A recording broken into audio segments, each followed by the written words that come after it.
Salut les gars, alors cette vidéo est une suite d'une série de vidéos sur l'électronique de puissance qu'on a commencé sur la chaîne récemment. En effet, nous avons déjà vu le redressement simple alternance et double alternance avec transformateur point milieu. Et aujourd'hui, on va explorer le redressement double alternance à pont de Grace ou encore redressement à pont de diode, qui est d'ailleurs le plus utilisé dans l'industrie de l'électronique de puissance. Et pourquoi? Parce que tout simplement, le transformateur à point milieu est plus encombrant et vu son poids et son prix, il est délaissé au profit du pont de Grace. Et du coup, dans cette vidéo, on va analyser le fonctionnement de ce redressement et surtout s'attarder sur les démonstrations des formules du taux d'ondulation, du facteur de forme et de la relation entre ces derniers. Puis évidemment, beaucoup d'autres explications en parallèle. Alors, trêve de bavardage, commençons. Alors, on commence d'abord par dessiner le schéma du montage. On a notre source alternative ici. Évidemment, un transformateur pour abaisser la tension à l'entrée qui sera forcément ou sûrement 220 volts. Alternative, on a une diode ici. Une autre montée en opposition comme ça. Pareil de ce côté.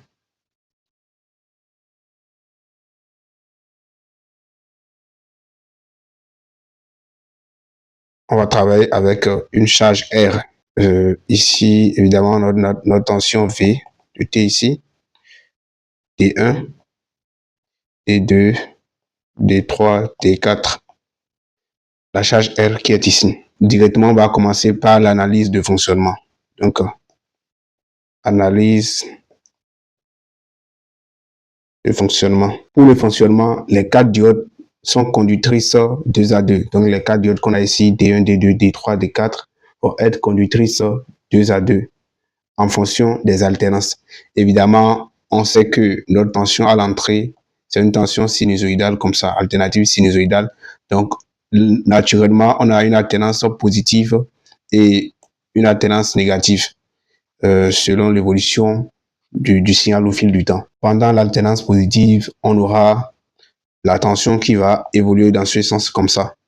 Du coup, si la tension évolue comme ça, elle va passer par cette diode-là. Quand la tension passe comme ça, cette diode sera conductrice parce qu'elle est montée en direct ici. Arrivé ici, cette diode est évidemment montée en inverse, donc elle va être bloquée et le courant va passer comme ça dans la charge. Arrivé ici, le courant ne peut pas circuler de ce point et revenir encore au même point. Il va chercher à aller dans une autre différence de potentiel. Donc à ce niveau, qu'est-ce qui va se passer? La D4 est montée en direct. Donc notre courant va passer par ici.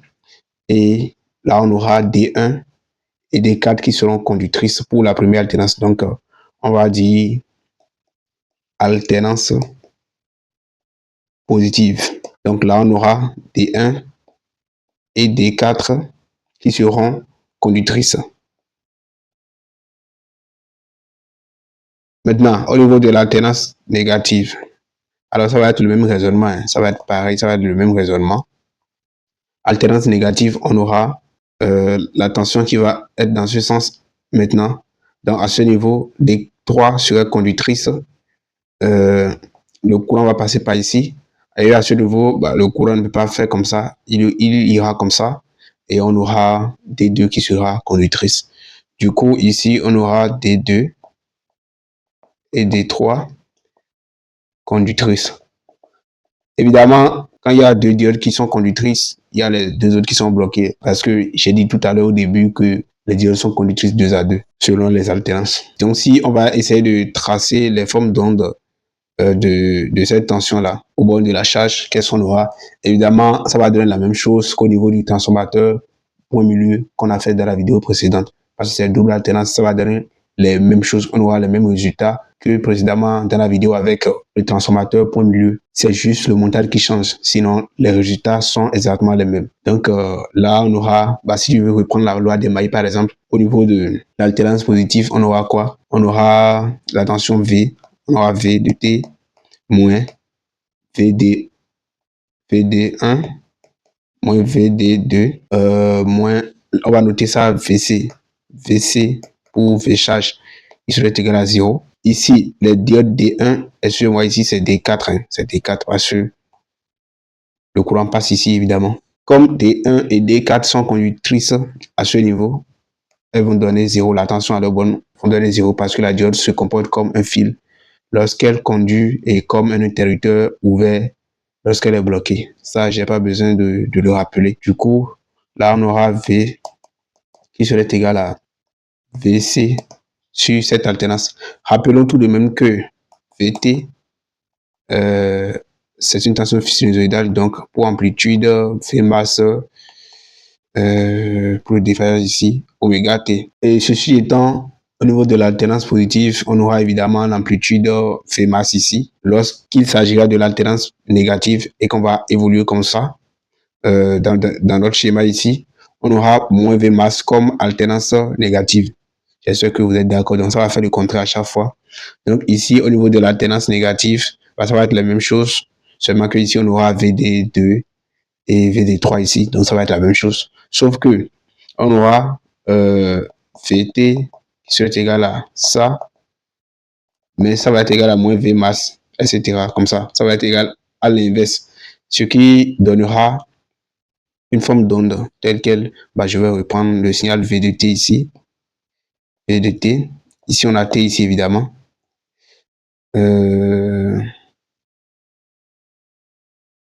Là, pour V, C de T, on aura sur cette alternance, alors je fais des dessins à l'arrache, donc on aura une forme d'onde comme ça. Ici, ça va prendre le contraire, mais qui est égal à toujours V de T. Qu'on aura ça. Donc c'est exactement la même chose qu'on a obtenu au niveau du redressement avec transformateur point milieu. Donc je ne vais pas m'attarder trop sur ça, vu qu'on obtient quasiment la même chose, je ne vais pas me répéter. Ici, l'objectif de cette vidéo, c'est beaucoup plus s'attarder sur les choses un peu plus avancées, pas trop avancées quand même, mais c'est le facteur de forme et le taux d'ondulation, comment calculer ces trucs-là, comment calculer ces rapports-là. L'objectif, évidemment, est de compléter les vidéos précédentes à chaque fois. Donc, on ne va pas se répéter. Rapidement, ici, on sait que V moy, la valeur moyenne du signal serait égale à 2. V masse, je l'avais démontré dans la vidéo précédente. Donc, si vous voulez la démonstration, vous pouvez aller voir. Donc, on aura V moy égal à ça. La valeur efficace serait égale à V masse sur racine de 2, si je ne me trompe pas. Oui, c'est ça. L'objectif vraiment, c'est de déterminer le facteur de forme et le taux d'ondulation du courant, si vous voulez, bien du signal. Alors, ces deux paramètres-là sont indispensables à connaître, surtout lorsqu'on s'intéresse à la qualité du signal. Alors, pour ça, on va procéder d'abord à ce qu'on appelle la décomposition du signal. Il faut décomposer le signal. Je ne vais pas donner les formules de façon brute comme ça, je veux tout démontrer. Donc, s'il y a des gens qui ne veulent pas la démonstration, vous pouvez avancer la vidéo directement pour voir les formules. Si vous les connaissez déjà, tant mieux. Mais le titre d'une vidéo, quand même, c'est d'expliquer en fait, tout simplement, de démontrer les formules. Bref, décomposition du signal. Alors, on va considérer ici un courant périodique. Donc, on va prendre le courant pour travailler avec. On va considérer un signal du courant qui est périodique. Ce courant peut être donc I de T, I de T périodique. I de T périodique. Et ce courant peut être décomposé en une partie constante qui sera sa valeur moyenne, une partie variable qui sera l'ondulation du signal tout court. Et on peut écrire, dans ce cas, I de T égale à I moy, la valeur moyenne, plus l'ondulation qui est variable donc en fonction du temps. Il faut préciser. Donc je précise I de T, I moy, qui est constante, I ondulation qui est variable et qui est une fonction périodique de moyenne nulle. Alors, je vais expliquer pourquoi c'est de moyenne nulle tout à l'heure, ou peut-être même démontrer ça. Fonction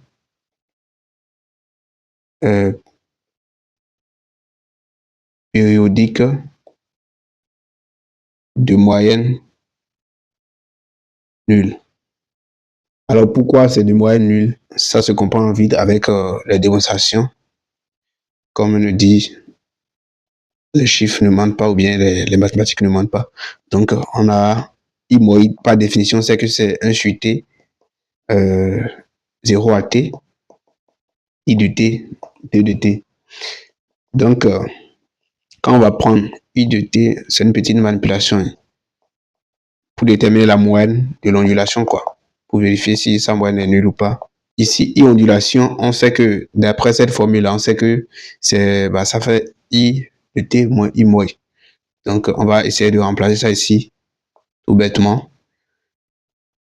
I, ça fait I moins, comme ça, moins I moins. Et de T. Qu'est-ce que ça donne ici? Ici, on sait que 1 sur T, 0 à T, I de T, D de T, là, ça fait quoi? Ça nous donne I moins. Donc, ça fait moins 1 sur T, I moins. Donc, I moins, c'est une constante. Donc, ça va donner toujours I moins, ce qui donne 0. Or, ça ici, c'est la moyenne. Donc, on va noter ça, la moyenne de I ondulation de T, évidemment, est nulle. Bon, on continue vers notre démonstration du facteur de forme et du taux d'ondulation. Je ne vais pas trop vous saouler avec les mathématiques dans cette vidéo, mais c'est important pour savoir comment on a obtenu les choses quand même, quoi. Donc, on va évoquer juste la décomposition en série de Fourier, dans la décomposition de Fourier, qui nous dit que, comme on a un signal périodique qui est I ondulation, donc on va essayer de décomposer I ondulation en série de Fourier. I ondulation étant un signal périodique de moyenne nulle, évidemment, bon ça, on s'en fout pour le moment. On aura I ondulation, en fonction du temps, qui va être égal à I1 sinus. N'essayez pas, si vous ne connaissez pas la démonstration en série de Fourier, n'essayez pas trop de vous casser la tête pour comprendre ce que j'écris, mais quand même, c'est important pour la démonstration. Puis de point, etc. jusqu'à IN sinus N oméga T plus phi N. J'espère que vous avez compris le principe. Alors, ça, on les appelle les harmoniques. Ces sommes-là, ces petites sommes-là, on les appelle les harmoniques. Donc, c'est la somme de plusieurs harmoniques. Et on dit que ces harmoniques-là sont orthogonales. Donc, si ces harmoniques sont orthogonales, on peut appliquer le théorème qui est tellement utilisé en électronique de puissance ou en traitement du signal. C'est le théorème de Parseval. Donc, on peut l'appliquer comme ça, ce qui va nous donner une ondulation au carré égale à I2 au carré, I3 au carré, plus jusqu'à IN au carré, si vous voulez. Autrement dit, ça fait la puissance de l'ondulation est égale à la somme des puissances des harmoniques. C'est tout. Là maintenant, le taux d'ondulation, par définition, attendez, le taux d'ondulation.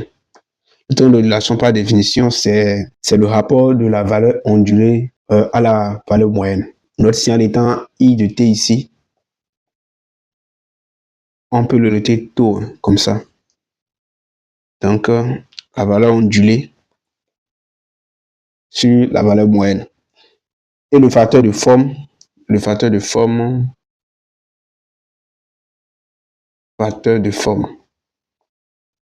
Alors, le facteur de forme, c'est le rapport entre la valeur efficace de l'ondulation à la valeur moyenne. Donc, lui, on va le noter grand F.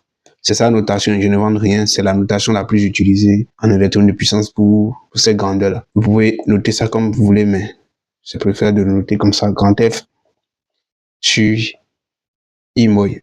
Qu'est-ce que je raconte? I efficace sur I moins. Avec I efficace, évidemment, égal à la relation, c'est I efficace au carré égale à 1 sur T, 0 à T, I de T au carré. Et pour un courant qui est parfaitement continu, pour un courant un courant qui est parfaitement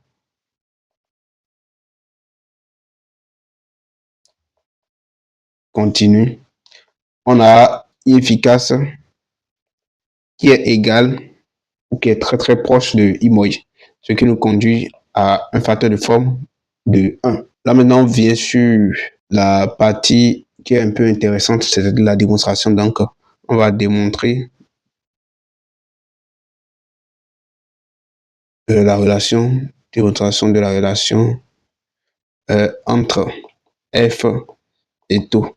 Et croyez-moi, la relation, elle est très très utile parce que dans l'exercice, on va pas vous donner, très souvent, on va pas vous donner la valeur ondulée du signal, par exemple. Or, vous avez besoin de ça pour connaître votre taux d'ondulation. Et pour connaître le taux d'ondulation, il faut connaître la relation entre lui et le facteur de forme. Donc, avant ça, avant de partir sur cette démonstration-là, il faut d'abord démontrer que I efficace au carré est égal à I moins I au carré plus I ondulé au carré. Ne me demandez pas pourquoi on demande ça, vous allez voir tout de suite pourquoi c'est important pour obtenir cette relation-là. Donc pour ça, on part de cette relation-là qu'on a établie au début, qui est I égale à ça. Donc la composante, le I moins c'est la composante continue et le I ondulé c'est la composante alternative du signal I de t. Donc c'est I de t ici, hein, si vous voulez. Donc on va élever ça au carré. On va élever ça au carré. Alors je ne vais pas m'embêter à écrire tout le temps I de t comme ça, vous avez compris. On va élever ça au carré qui donne ça. Donc on aura au carré plus I ondulé au carré plus 2 I moins plus qu'est-ce que j'écris fois I ondulé. Alors si on prend la moyenne sur une période, on a la moyenne de I au carré qui est égale à quoi? La moyenne de I moins au carré. Donc ça va toujours nous donner I moins au carré parce que c'est une constante, je le rappelle, plus 2 I moins moyenne de ça, donc ça donne une constante moyenne de ça parce que ça c'est variable. Donc là on aura I ondulé, la moyenne de I ondulé comme ça. Or on a dit précédemment que la moyenne de I ondulé est nulle. On a dit ça tout à l'heure, on l'a même démontré. Ce qui nous conduit à avoir... Pourquoi j'écris toujours le 2 en 10 comme ça? I, la valeur moyenne de I au carré va nous donner I moins au carré plus I ondulé au carré, la valeur moyenne de I ondulé au carré. Or, on sait que I efficace au carré est égal à la moyenne de I au carré. Ne me demandez pas pourquoi, on l'a dit ici tout à l'heure. Donc, I efficace au carré est égal à la moyenne de quoi? De ce signal-là, I au carré. Et I ondulé au carré est égal à la moyenne de I ondulé au carré, évidemment. Ainsi, on a quoi? Ainsi, on aura I efficace au carré est égal à I moins au carré plus I ondulé au carré. Voilà. Les démonstrations sont importantes parce que c'est des petits briques qui peuvent être facilement mémorisables, si je peux le dire comme ça. Et quand vous oubliez les formules de base, quand vous bûchez les formules et que vous les oubliez, vous pouvez rapidement, en 2-3 minutes, vous les remémorer, si je peux le dire comme ça, au lieu d'écrire des bêtises. Maintenant, la suite va être assez évidente. On va diviser par I moins au carré. Donc, on va diviser tout ça par I moins au carré pour éliminer ça, parce qu'on veut obtenir la valeur ondulée. Donc, ici, ça va nous conduire à I efficace au carré sur I moins au carré égale à 1 plus I ondulé au carré I moins au carré. Or, question C, on sait que notre facteur de forme est égal à I efficace sur I moins. Et le taux d'ondulation est égal à I ondulé sur I moyen, ce qui se retrouve facilement dans l'expression là.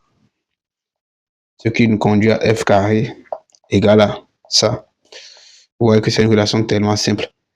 Encore une fois, c'est important de connaître la démonstration. Au pire, si vous oubliez ça, vous pouvez directement poser ça, si vous pouvez bûcher ça. Si vous ne voulez pas démontrer ça, vous pouvez bûcher cette formule-là. Vous pouvez bûcher cette formule-là. Et ensuite diviser par I moyen au carré pour trouver votre relation entre les deux là. Prenons l'exemple d'un redressement monophasé à simple alternance qu'on avait déjà calculé les grandeurs. Donc, I efficace pour redressement mono-alternance, on a I efficace égale à I masse sur 2 et I moyen est égal à I masse sur pi. Et donc, le F, le facteur de forme qui est égal à I efficace sur I moyen, ça va donner quoi? I masse sur 2 fois pi sur I masse, ce qui va nous conduire à pi sur 2 qui donne 1,57 environ. Et si on veut connaître le taux d'ondulation à ce niveau, ça fait quoi? On sait qu'on connaît la relation entre le taux d'ondulation et les facteurs de forme maintenant. Donc le taux d'ondulation va être égal à racine carrée de F carré moins 1. Donc pour le redressement mono-alternance, on aura F carré. Donc ça au carré, ça fait au carré moins 1 qui donne 1,21. Donc c'est le taux d'ondulation pour un redressement mono-alternance ou simple alternance si vous voulez. Et à partir de ça, vous pouvez connaître la valeur ondulée du courant à base de cette formule-là. Bon, on va s'arrêter là. Je vous donne rendez-vous dans une prochaine vidéo. Si la vidéo vous a aidé, n'hésitez pas à liker et à la partager. Pour les nouveaux qui viennent de découvrir la chaîne, vous pouvez la parcourir pour voir les contenus qu'on propose là-dessus et vous abonner si ces contenus vous plaisent.